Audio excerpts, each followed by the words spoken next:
Boker Tov Rabotai, ce Shabbat, on va lire Parashat Emor. Parashat Emor, c'est une parasha très particulière. C'est une parasha dans laquelle on va rencontrer toutes les fêtes juives. On commence par Rosh Chodesh jusqu'à la fête de Sukkot.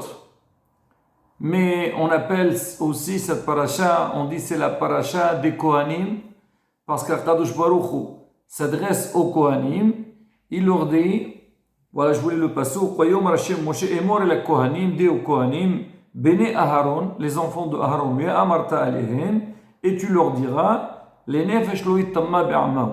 Ils ne doivent pas se rendre impurs. La semaine dernière, on avait lu Parashat Kedushim, dans laquelle Akadosh Baruch Hu s'adresse au clan Israël, à tout le peuple d'Israël. Il nous dit d'être Kadosh.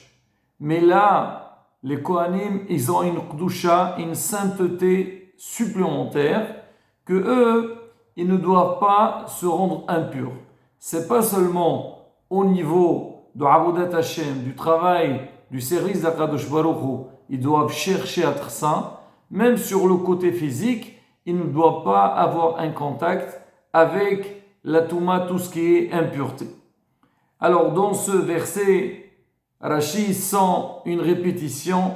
Il dit le pasuk, il dit Emor el Kohanim ou amarta alehem. Dis aux Kohanim et tu leur diras. Rashi dit pourquoi on a besoin de répéter Emor ou amarta, dis et tu diras. Rashi répond les azir gdolim al-Qtanim.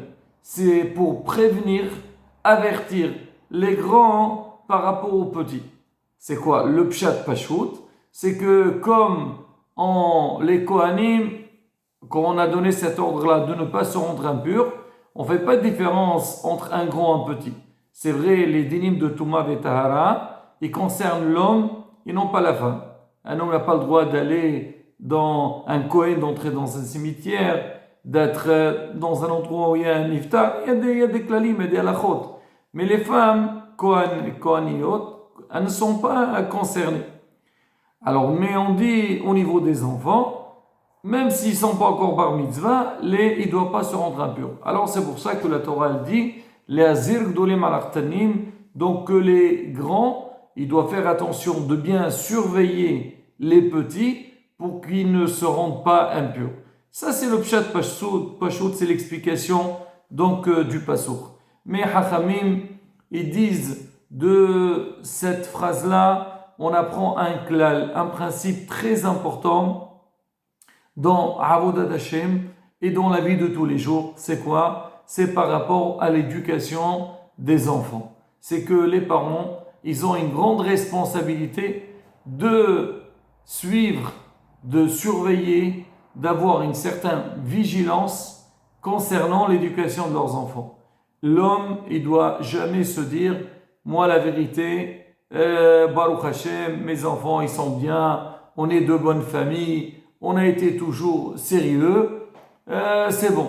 Non, on ne doit pas s'arrêter sur ça. La première des choses, déjà au niveau de la maison, au niveau du foyer, il faut que l'ambiance à la maison, elle soit modèle, elle soit exemplaire pour que les enfants, ils apprennent de leurs parents et savoir ce qu'on recherche d'eux.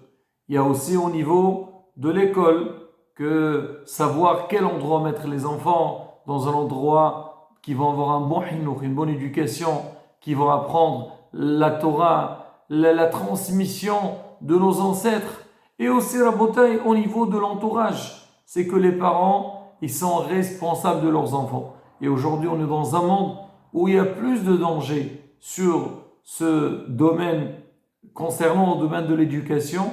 C'est qu'aujourd'hui, même si l'enfant il n'est pas à l'extérieur avec d'autres personnes, des fois il peut être influencé des choses qui sont déjà à l'intérieur de la maison, où ils sont déjà chez l'enfant, du style, aujourd'hui tous les moyens de communication, les smartphones, internet et tout ce qui en suit. Là aussi, Rabotai, c'est marqué les azir, agdolim, al-Qtanim.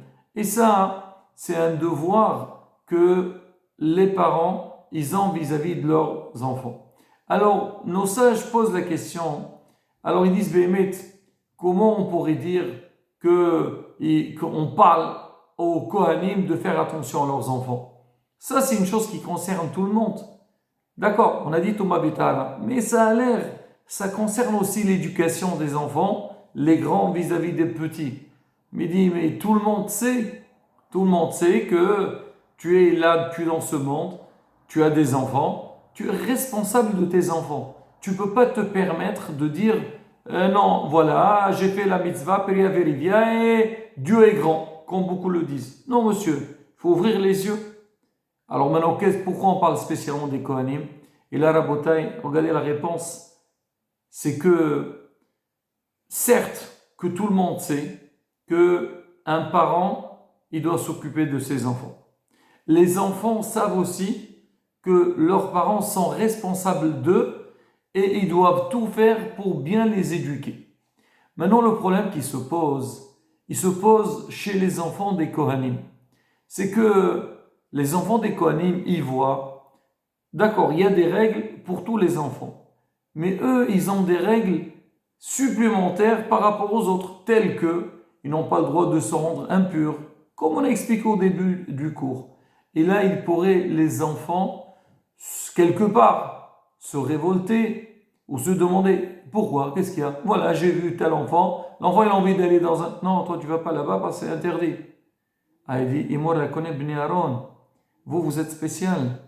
Vous êtes des gens, comme on dit, donc vous êtes des sommités. Vous avez un degré, un niveau supérieur par rapport au reste au clan d'Israël. Et il faut dire non. Nizar, ne dis pas non. Ils sont contre tout le monde, ça suffit. Non, tu dois faire attention. Et là, la bataille, ce message, il nous concerne tous, pas seulement au niveau de la Touma et la Tahara. Même aujourd'hui, au niveau de l'éducation de nos enfants, des fois, ça arrive que Baruch Hashem, on vient de bonnes familles, nos enfants, ils sont dans des bonnes écoles, mais des fois, ils viennent de l'extérieur, ils amènent des choses qui sont un peu contradictoires ou contraires au mode de vie que nous, on souhaite à donner à nos enfants. Et des fois, les enfants disent pourquoi? Pourquoi les autres? Voilà, ils veulent s'habiller de telle et telle manière, ou bien ils veulent avoir des portables, ou des fois ils veulent sortir.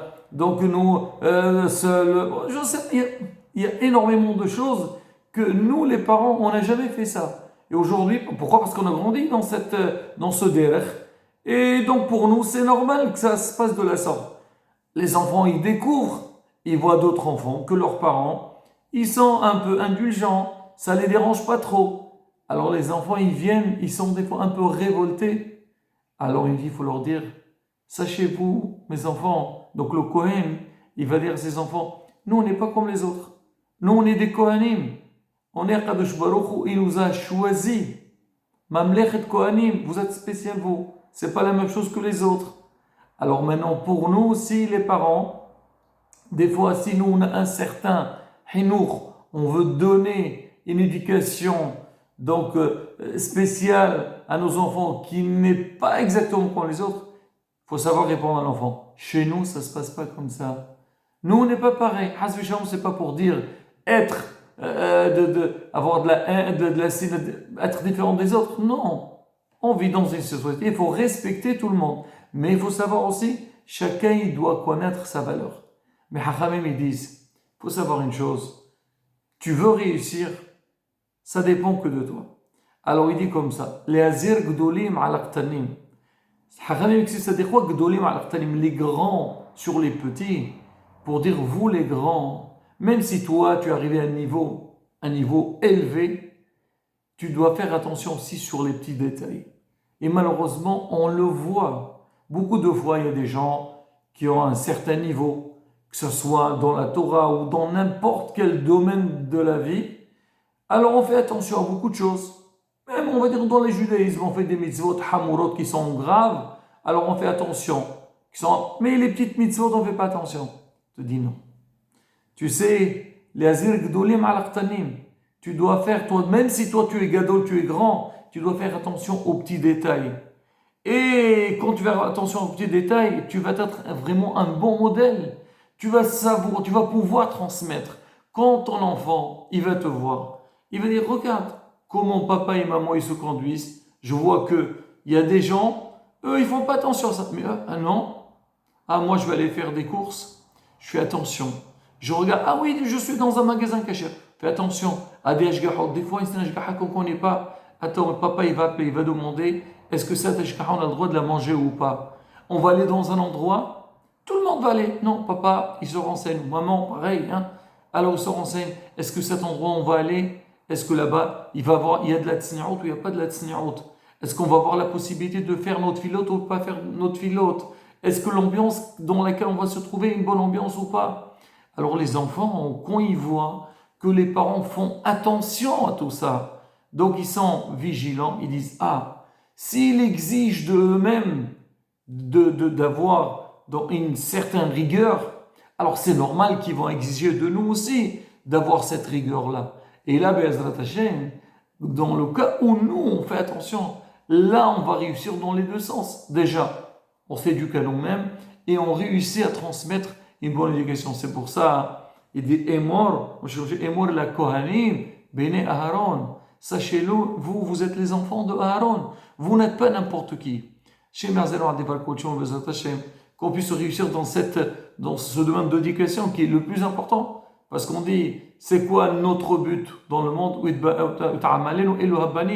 On est dans ce monde-là, on a un devoir pour la génération à venir. Et bien, quand l'homme il fait des efforts, il essaie de s'améliorer, il essaie de progresser, il aura toutes les brachot. Amen, Keni Arason. Shabbat, Shalom Bevorach. Et aussi aujourd'hui, c'est Pesach Sheni, Lula de Rabbi Balanes. On a la possibilité donc d'allumer une bougie, les Chvod Rabbi Meir Balanes, manger un peu de massa, on a dit aujourd'hui, même ce soir. Et je rappelle, samedi soir, alors c'est la Lula de Rabbi Haïté Blomet. Même qu'on l'a fait, Youtet Kislev, mais beaucoup ils disent que c'est. Non, il y a une bougie aussi pour Rabbi Haïté Blomet. Amen, Keni Arason.